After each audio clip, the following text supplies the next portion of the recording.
Hi, I'm Greg Hunter. This is the weekly news wrap up for Friday, May 5th. The WNW 282, and big news today. Huge win. I mean, a few weeks ago, they were talking like they would never get this done, but sure enough, the House passed the health care bill, their version of it, that basically guts Obamacare.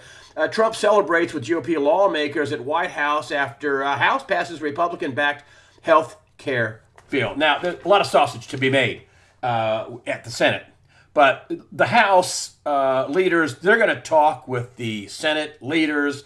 I think this is a done deal. This is going to happen. I don't know what sausage is going to be. They say it's going to lower premiums. Probably will. They're going to give away less free stuff. They say they're going to lower some deductibles and get rid of all these mandates. A lot of these mandates are going to go bye-bye. That's going to make things cheaper. Yes, some people will pay more on the lower end. They also created a kind of an entitlement, a big pool. Yes, I understand that, $130 billion to take care of people with pre-existing conditions, but they're going to charge people who don't get on insurance more money if they have a pre-existing condition. So, it's a lot better than what Obamacare was, which Trump was right, it was imploding. Look at the recent news on Iowa. They were getting ready to lose their last Obamacare provider, which would have left 70,000 people in Iowa alone, poof, no insurance. All the big healthcare, medical, the big healthcare providers, insurance companies were dropping out of it. They mandated so many things, these essential things, essential for somebody else to pay for it. They mandated all this stuff, the 29-hour work week, and they did away with a lot of this stuff. That's going. Which gets in the way of the economy. Carl Denninger said years ago that Obamacare would cause the economy, would be a big, giant drag on the economy. And what do we have? Less than 2% growth for the entire Obama years. Oh, thank you, Obamacare. And they even put that off a lot. The Democrats, not the Republicans, the Democrats. They're calling what happened at the White House today a beer party. But, I think it's the way to get the economy going. And what they had didn't work. And listen, there are some serious problems in the economy, and the Trump administration knows this. So this is going to go through the Senate. They're going to make some sausage, but it's going to get passed, and Trump's going to sign it. It's going to be better than what it was. At least it won't implode. But serious problems in the economy, and that's what the Trump administration is really worried about, getting the economy going. And I got lots to talk about, lots of data points. Here's the data point. Red flag, U.S. productivity slumps in first quarter. And it says productivity of American firms and their employees fell in the first quarter at the fastest rate in a year. That's a 0.6% decline in productivity, a sore spot for the economy, increasing at just 1.2% in annual clip since 2007. That's about half of what it should be doing. Manarino says, so, hey, what gives? If people are looking at, the stock market at all-time highs, and yet, things are, oil was down big, the dollar was down big. He said the stock market was down big, and he said the plunge protection team, the, president's working group on financial markets, their fingerprints were all over jacking that thing back up. Everybody thinks, hoo-hoo, hey, the Fed, and the government's going to continue the easy money policies. Things are so terrible. That's no way to run an economy, folks. And Obama, the Manarino is saying that he smells something big, ominous, coming. He says that things are not looking good. We have a 4% decline in oil in one day, a big drop-off in the U.S. dollar. He says things are looking shaky. And the Trump administration knows this. They know this. Here's another big data point here. October U.S. auto sales post slight headline beat on massive GM inventory bill. And the headline here is a massive GM inventory bill. This is Zero Hedge. General Motors overall GM sales declined 1.7% year over year on 50,000 unit inventory build, as in inventory days jumped to 84. There are 84 days of supplies at your GM dealer of cars and trucks. Toyota also took a big hit, sales down 8.7%. Every big manufacturer down except for Hyundai, Kia up just 4.2%. Ford, no information for that, but I can't imagine Ford being much better. Another data point that the Trump administration is well aware of, and that is core factory orders tumble most in 13 months. This is another hard data point, another Zero Hedge headline. It disappoints dramatically, while headline factory orders rose just 0.2%, half the expected 4% gain. The Atlanta Fed was out last week saying that, the GDP was just 0.2%. Then they revised that in what I call the best they could make it look number, and that was 0.7%. Less than 0.75% growth in the first quarter of 2017. The Trump administration knows all about it. Why do I keep hammering this point about how weak the economy is? Here's why. The Senate passes the $1 trillion omnibus bipartisan bill to fund government through September. Now, a lot of people on the internet are saying, oh my gosh, he's a traitor. They didn't have a border wall, and they funded Planned Parenthood, and oh my goodness, I mean, he's totally turning into a new war. No, forget that. Really, forget that. I've got two big budget people on next week. I have David Stockman, who was a former White House budget director in the first Reagan administration. I also have Catherine Austin Fitts. We're talking budget. Last couple of weeks we've been talking gold. Next week or so we're going to be talking budgets. And listen, what Trump did with this spending bill was buy himself some time. He couldn't afford to get in a big food fight over a $2 billion border wall, which incidentally, border crossings are down some 70%. He couldn't get into a thing where they shut the government down, and of course the mainstream media would pin that on the Republicans. He really just needed to buy some time. Okay, and this is kind of an unfair thing for him. You know, Obama and Boehner, dreamed up this thing, before Boehner left office, and they made the funding go to March of 2017. So just 2 months into the Trump administration, he's out of money. They didn't budget for anything. I mean, usually when a president comes in, he's got until, September, because the fiscal year for the U.S. government is September to October. September 30th, October 1st. Usually a president comes in, like Trump, he should have been working on only his budget that was going to start. His first budget is really October 1st of 2017. Really, that's his first budget.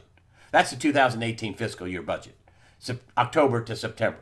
But instead, he comes in and it's like a CEO taking over a company and go, okay, how are things going? Well, boss, we only have 8 weeks of funding. Excuse me? What? Yeah, we didn't do the budget any more than that. Just 8 weeks.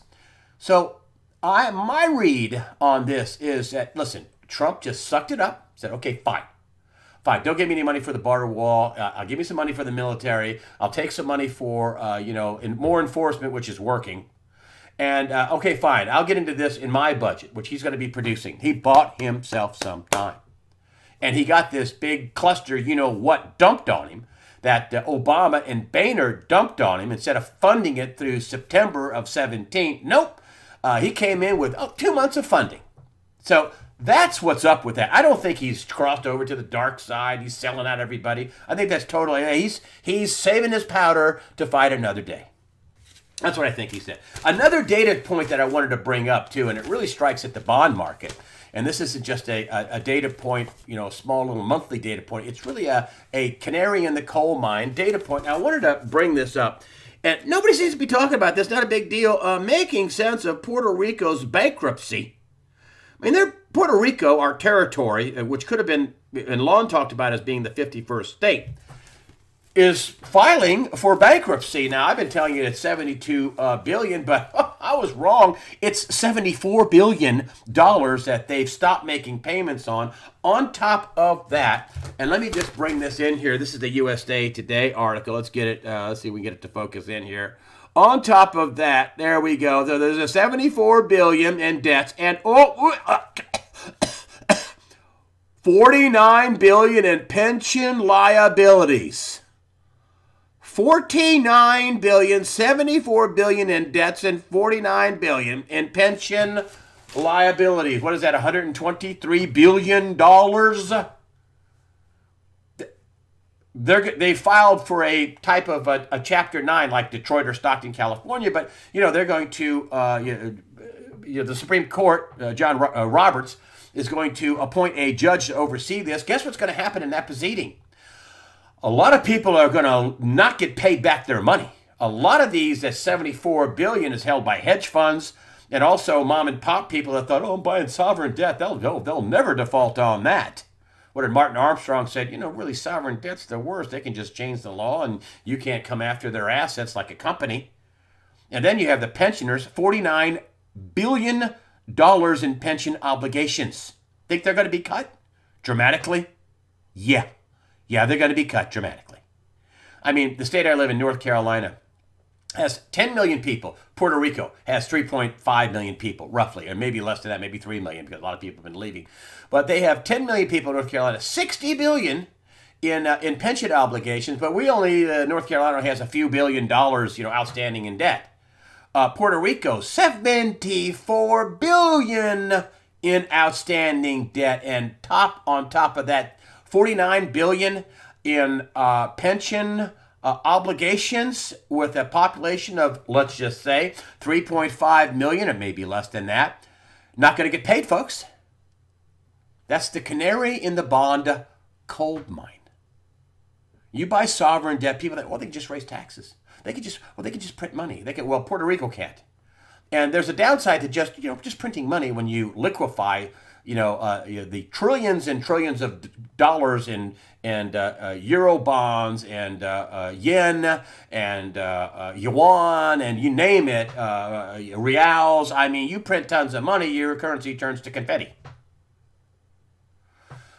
So I'm bringing that up because the economy and the Trump administration, Donald Trump went to Wharton Business School. He knows way more than me. He's surrounded by smart people. They're freaking out about the teetering bond market, and that canary is dead, flat, busted, done, dead on the floor of the coal mine, and there's going to be plenty more to drop.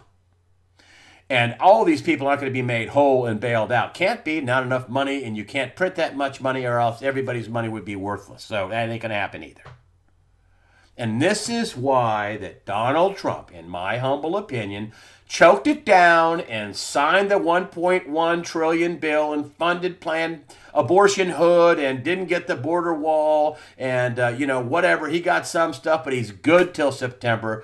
And what he wants to do is do this tax cut plan because he's got to get the economy going. And obviously what Obama did didn't work.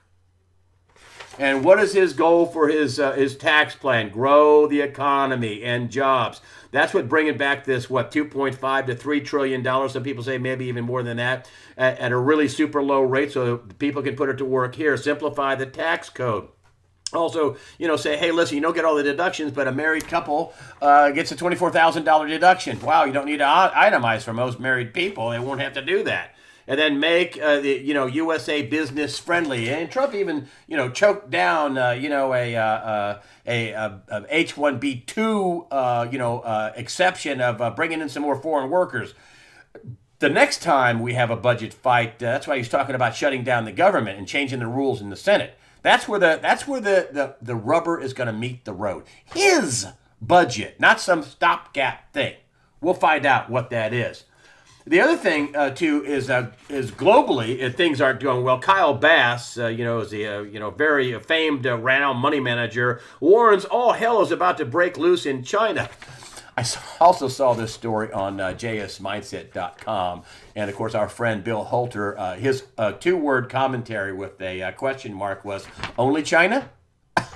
I mean, things aren't good globally, folks. They're not. Where we have roughly around $230 trillion in debt. We packed on another $60 trillion since the crisis in 2008. Then add the backdrop of the geopolitical problems that we have. And, one of the biggest is North Korea. North Korea threatens China. Excuse me, you can't make this up, folks. You can't make this up. North Korea threatens China with grave consequences over betrayal. This is the Korea Times. It's same week here. This week. China reportedly issues final warning to North Korea. This is ZeroHedge.com. So, I mean, if China has also made, if you look at it, do a title search, China, North Korea, whatever. China has threatened to shoot down North Korea's missiles. China has told North Korea to stop their nuclear program. Obviously, China isn't real keen on North Korea becoming a nuclear power with 100 or 200 or 300 nuclear tipped missiles. And this is why this is so dangerous. If the U.S. goes after North Korea, maybe China gets involved. Maybe Russia gets involved. If China goes after North Korea, do you think Russia is going to get involved? Do you think the U.S. is going to get involved if they whack North Korea? Yeah, no. And then China, this is another Korean Times. This is the Korean Times story. Don't move or I'll shoot. China teaching Korean to soldiers on the North Korean border. You know, the PLA is teaching Korean soldiers near the north. There's the Chinese soldiers, PLA. North Korean soldiers near the, teaching Korean to soldiers near the North Korean border in case North Korean refugees start flocking into China if a military conflict arises between the U.S. and North Korea, the newspaper said. Or maybe if China starts whacking and bombing North Korea, maybe their citizens would flee as well. But dicey, folks, dicey. And then we have, this that keeps happening over and over again, and it gets reported, but not a big deal. And it is that, Russian bombers and their fighter jets, their advanced Su-35, they were escorting them, fly near Alaska, prompting the Air Force escort. In other words, the Air Force had to meet him and wave him off. Are they testing our airspace? Are they testing the response time? And they have these big, prop job bombers, which, are just a platform to shoot a nuclear-tipped cruise missile. Now, they say the jets and the bombers were unarmed, but, here we have, if you just look at this, is Fox 5417, fifth time since April, Russian bombers tested Alaska airspace. This is right around the time that Trump was calling Putin. So, that's a bit provocative, don't you think? This is the backdrop that we're finding ourselves, in with the economy and legislation and the geopolitical risks out there, and that's what we find ourselves in. Something I wanted to bring up, and I first long said, and I said this at least once, maybe twice, but at least once, I said, Donald Trump's problem is conflict of interest. He's got his kids. His sons aren't really in the White House, but he's got his daughter, Ivanka. I know he trusts her. I'm not going to say anything nasty and bad about her, but, she's friends with Chelsea Clinton. And, when you're that high up, and the Trumps are that high up. Donald Trump has largely been rich all of his life. His kids have been uberly rich all their lives. Not taking away anything from them, but they know all the rich people. And so, Ivanka knows Chelsea Clinton. They're friends. And Trump does know Hillary Clinton. And Trump knows everybody. And then we have, but the problem with knowing everybody is conflict of interest. And this came out in the Wall Street Journal. I want to talk about this because this is Donald Trump's Achilles heel, and he's got to kill this dead. He's got to do something about this, and it's going to be sticky for him because the person he has to do something about is Ivanka's husband. Trump advisor Kirshner's undisclosed partners include Goldman Sachs and George Soros. I want to stop right there. George Soros. You mean the guy with his open societies is fomenting violence and overthrow around the world, including here in the U.S. He's paying for violence. He's allegedly, with Barack Obama with his Organization for Action. George Soros, who is either overtly or covertly fomenting, overthrow and sedition and violence. Him.